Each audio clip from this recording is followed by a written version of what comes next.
Port Charles is a city of secrets, but on Monday, June 16th, those secrets begin to unravel like never before.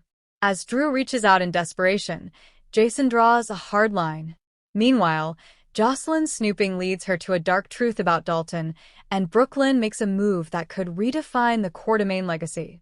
But just when you think you know who the enemy is, everything shifts. Buckle up. General Hospital is about to take your breath away. The Corinthos coffee warehouse is silent when Drew walks in, the lingering scent of espresso and steel mixing in the summer heat.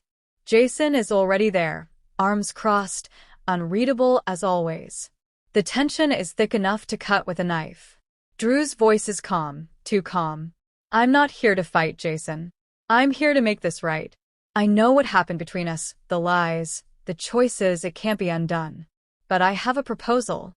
Jason eyes him warily. "I'm listening." Drew continues, laying out a compromise. Shared control over Aurora Media, co-leadership over the rescue mission Jason's been orchestrating behind closed doors, and a united front against the silent enemy still lurking in the shadows, Brennan's network. But Jason's silence speaks volumes. When he finally replies, it's with steel in his tone. "You chose your path, Drew. And it wasn't with me. I don't forget betrayal. I don't split control. Not with someone who traded Scout's safety to play hero." Drew's face darkens. "I did what I had to do to protect my daughter, our family." Jason's jaw tightens. "You protected your ego. Not Scout. Not Sam. And definitely not me." Drew slams his hand against the desk. "We were brothers, damn it." Jason doesn't flinch. "Not anymore." The fallout is nuclear. Jason walks out, leaving Drew behind, staring into the shattered reflection of what once was. Their alliance is dead. And with Brennan's remnants growing bolder by the day, this fractured brotherhood may cost Port Charles everything. At Kelly's, Josslyn Jax can barely focus on her iced coffee. Across the room, Dalton Sinclair, still charming, still enigmatic, types something into his phone. She's seen too many red flags to ignore them anymore. It's not just his past with the WSB, or his sudden interest in Dex's disappearance, or the late-night calls in another language. It's that every time she asks questions, he shuts her out. So when Dalton gets up to take a call outside, leaving his phone on the table, temptation wins. Josslyn slides into his seat and unlocks the phone, surprised it doesn't need a password. Either Dalton's careless, or he wants her to find something. She scrolls quickly. Texts in coded phrases. Foreign contacts listed as BL and Mara C. Then an encrypted folder titled Patient 28. Her heart pounds as she taps it. A file opens, a blurry surveillance image. She gasps. It's Dex. Alive. Captured. Shackled to a wall in a location marked Northern Corridor, Black Site 7. Dalton walks back in just as Josslyn drops the phone. He freezes. Her eyes lock with his, and in that moment, everything shifts. "Looking for something, Joss," he says softly. She tries to play dumb. "Your phone buzzed. I thought it might be an emergency." He smiles, cold and calculating. "It is now. What happens next will change everything. Because Dalton's no longer hiding. And Josslyn? She's just become his new target." Meanwhile, Sonny Corinthos receives a discreet envelope at his Metro Court penthouse, delivered by Diane Miller, who looks more shaken than he's ever seen her. "I wasn't going to show you this," she says. "But after what Scout told me and what Josslyn's digging into, you need to see it." Inside the envelope are old cassette tapes from a defunct WSB archive. Diane's expression is grim.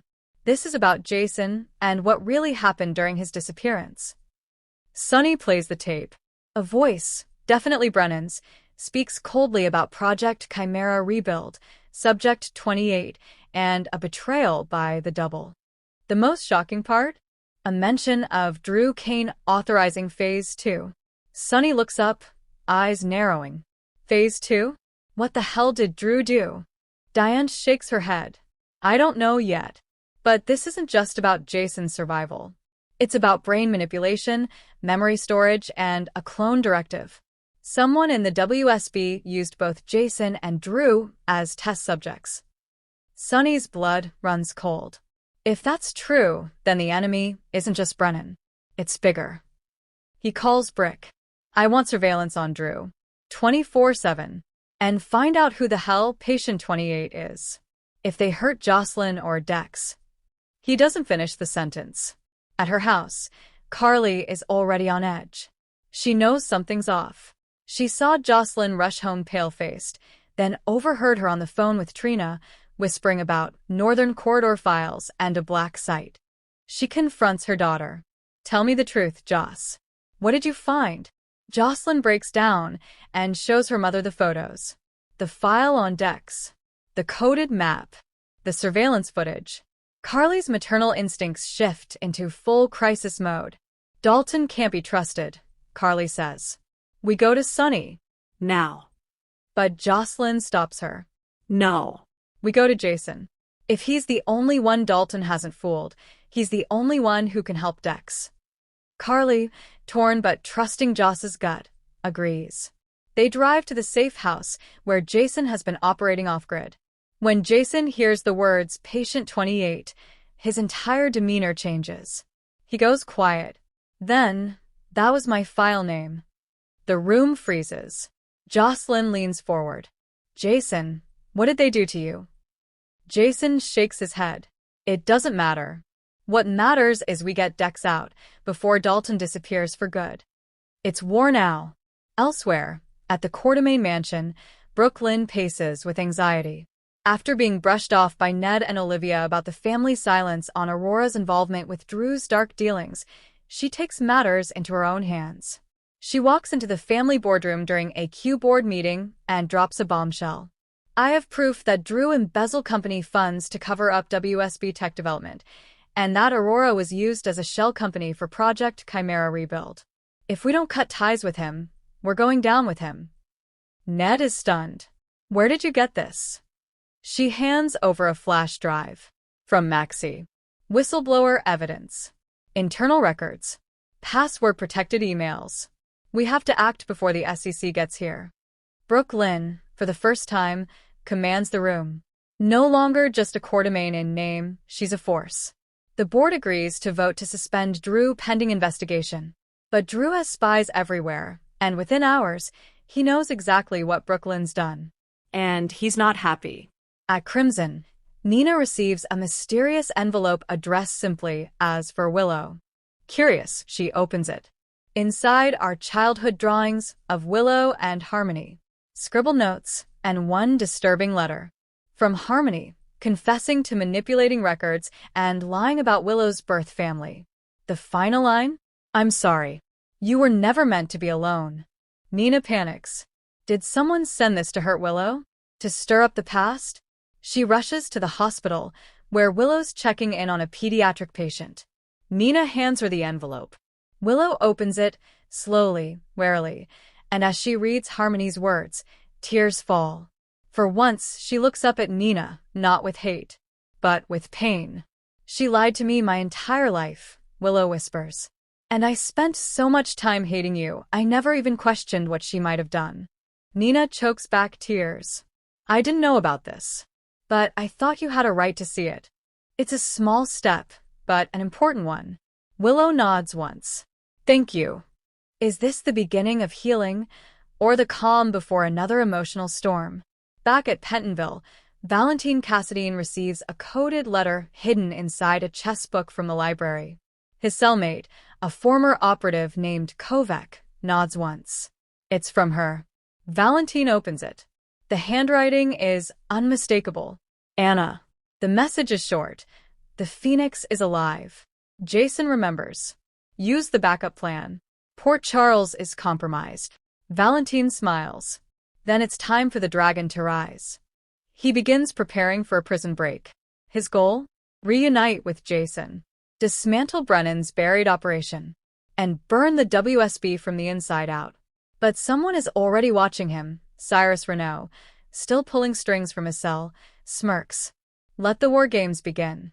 As night falls, Jason, Carly, Josslyn, and Sonny coordinate the most daring mission they've ever attempted. infiltrating the black site and rescuing Dex. Josslyn refuses to stay behind. He saved my life. I'm not letting him die in a hole.